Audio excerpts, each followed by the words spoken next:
What's going on, everyone? I'm back here with another unboxing and a quick look at the Kingston Data Traveler Bolt for iOS devices. So basically what this device is a flash drive that you can use both with your iPhone, iPad, or iPod Touch, as well as using it as a standard flash drive for your computer, either Windows or Mac. It doesn't really matter.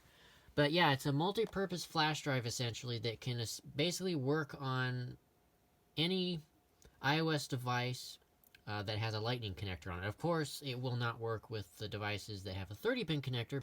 Anyway, so this is the 32 gigabyte model. I believe you can get a 16 gigabyte version as well as a 64 gigabyte version. I'm not too sure if there's 128 gigabyte. I'll have to double check on that. But yeah, anyway, so here's the back.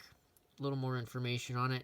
You do have to download a special application from the App Store to be able to use it. So unfortunately, it doesn't just straight out of the box work. So you have to get a specific app to use it. So let me go ahead and take it out of the box here. All right. So here is the little flash drive. It's actually very, very small. And what's also kind of cool is it comes with a little keychain case type thing. So you can put it in here to protect it. So that's pretty nifty.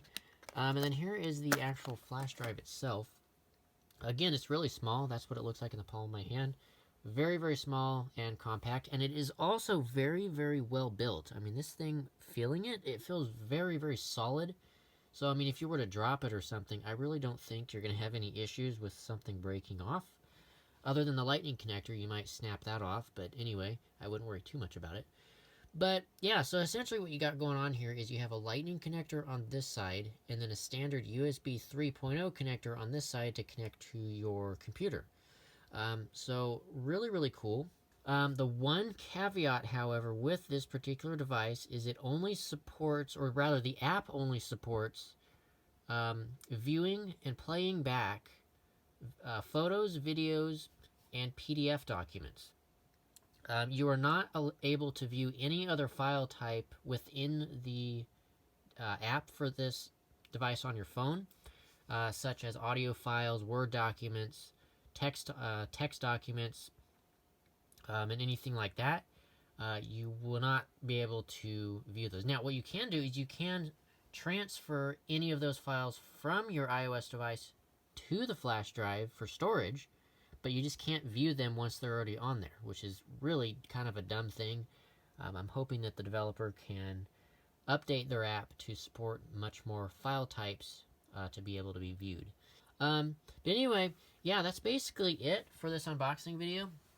I will do another video giving a more in-depth demo of kind of how this thing works and what the transfer speeds are like and kind of what to expect. So yeah, keep an eye out for that video. Hope you guys have enjoyed this video. I'll put a link to this device in the description if any of you are interested in picking one up. So anyway, make sure to hit that subscribe button down below. It is really greatly appreciated. Hit that like button as well. Lets me know that you guys are enjoying my content. And if you guys have any questions or comments or anything along those lines, just drop those down below and I'll try to help you guys the best as I can. But yeah, so anyway, hope you guys have enjoyed and I'll see you guys in the next one. Peace out.